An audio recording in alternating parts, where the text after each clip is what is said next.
Hello everyone, welcome back to another episode of Divine Destiny Emperor. तो जैसा कि last episode में हमने देखा था कि जुआन से उसके लिए लिदान सिटी में जाने से पहले एक पिल बनाना चाह रहा था जिसको इमरजेंसी में यूज कर सके, लेकिन तभी उसके पास जो लिदान का डिसाइपल था वो आ गया था। वो उस पर अटैक करने की कोशिश करता है बट फेल हो गया था। लेकिन जुआनसी को यानरो की मदद से पता चल गया था कि इस डिसाइपल चूवू में कुछ तो गड़बड़ है और फिलहाल के लिए वो उसको ज्यादा इन्वेस्टिगेट नहीं करता क्योंकि वो उसके प्लान को जानना चाहता था कि वो क्या खिचड़ी पका रहा है। जिसके बाद दोस्तों अभी अपना नया एपिसोड 19 स्टार्ट हो जाता है, जिसकी शुरुआत में हम देखते हैं जुआनसी और बाकी सभी उस फनस के ऊपर बैठकर डैन सिटी की तरफ निकल जाते हैं और कुछ देर के बाद एक जगह पर पहुंचते हैं जो काफी ज्यादा सुनसान थी। एक्चुअली में जो डैन सिटी थी वो हिडन थी, उसकी जो एंट्रेंस थी वो रैंडमली अपीयर होती है। थोड़ा आगे चलने पर इन्हें सिटी के अंदर जाने का रास्ता मिल गया था, लेकिन जाने से पहले हम लोग देखते हैं जो चूवू था वो एक मैसेज छोड़ देता है और ये सभी लोग फिर दान वैली में एंटर करते हैं और एंटर करते हैं इन सभी को देखने को मिलता है कि यहाँ पे काफी सारे हर्ब्स को ग्रो किया जाता है और ये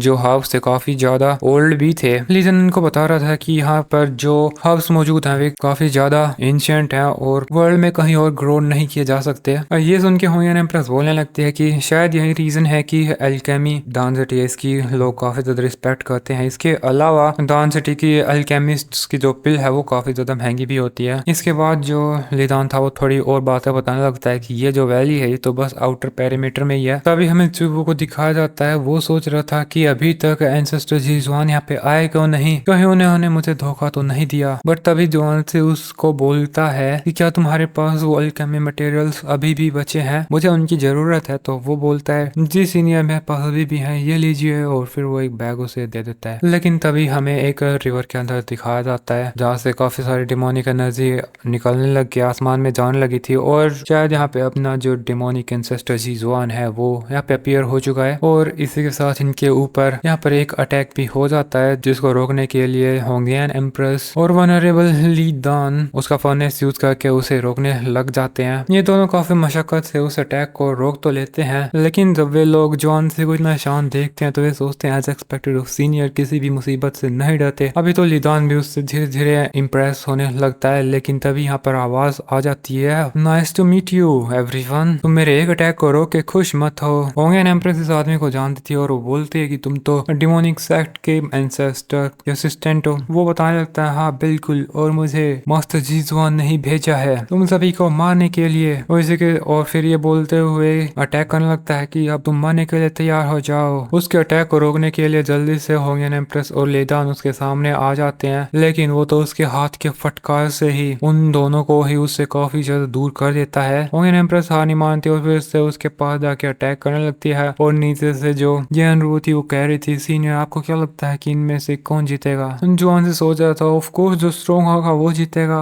माना कि होंगेन और लिदान काफी पावरफुल है, लेकिन इस जी लाव के जितने स्ट्रॉन्ग नहीं है। फिर भी हमें लिदान को दिखाया जाता है जो उसके फर्नेस को यूज करने लगा था। होंगेन एम्प्रेस भी उसका जो सबसे स्ट्रॉन्गेस्ट अटैक था उसको किए देती है और जो जी लाव था वो उसके हाथ में जो स्टाफ थी उसकी मदद से उस फर्नेस को रोकने लगा था, लेकिन फिर वो नीचे से कल्टी मार लेता है और साइड में आते हुए बोलता है अच्छी कोशिश थी। ये दोनों फिर से उसके ऊपर अटैक करते हैं बट वो उसकी पोजीशन से अचानक से गायब हो जाता है। तभी होंगेन एम्प्रेस को याद आता है कि वो डिवाइन एम्प्रेस से काफी दूर आ गई है, वो जल्दी से उसकी तरफ लौटने लगी थी, लेकिन हमें उस जी लाव को दिखाते हैं जो जुआनसी के सामने पहुंच गया था और काफी खतरनाक अटैक उसने उसके ऊपर कर दिया था। लेकिन जुआनसी पहले से तैयार था, उसने भी उसके जो अम्ब्रेला था उसको निकाल लिया था, लेकिन उसका अम्ब्रेला तो अटैक से ही उड़ जाता है, तो वो खुद ही उसकी पावर से उसे रोकने लगता है। दूसरी तरफ हमें इस चूवू को दिखाते हैं, वो सोच रहा था बाय बाय डिवाइन एंसेस्टर, वैसे तो मुझे तुम्हारे जिंदा रहने से कोई प्रॉब्लम नहीं है, लेकिन तुम्हारे मरने से मुझे फायदा ही हो रहा है। तभी उसे अचानक कुछ हो जाता है और वो भी एकदम से इंजर हो गया था।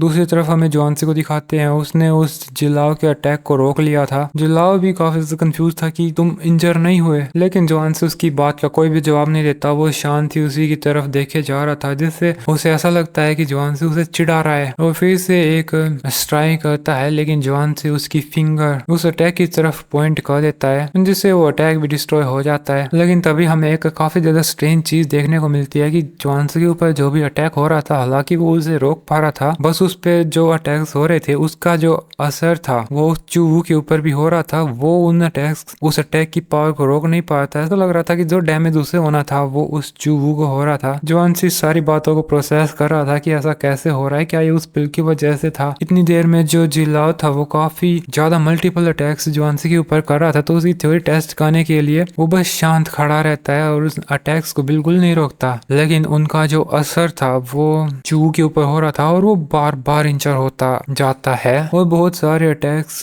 खाने के बाद वो इतना इंजर हो गया था कि अब वो बर्दाश्त नहीं कर पाता और बेहोश या फिर मारा गया, पता नहीं। जबकि दूसरी तरफ जो जी लाव था वो जुआनसी की तरफ बढ़ रहा था, लेकिन जुआनसी उसके सामने खड़ा था। और इसी के साथ दोस्तों अपना ये एपिसोड इधर ही खत्म हो गया। Thanks for watching, bye bye.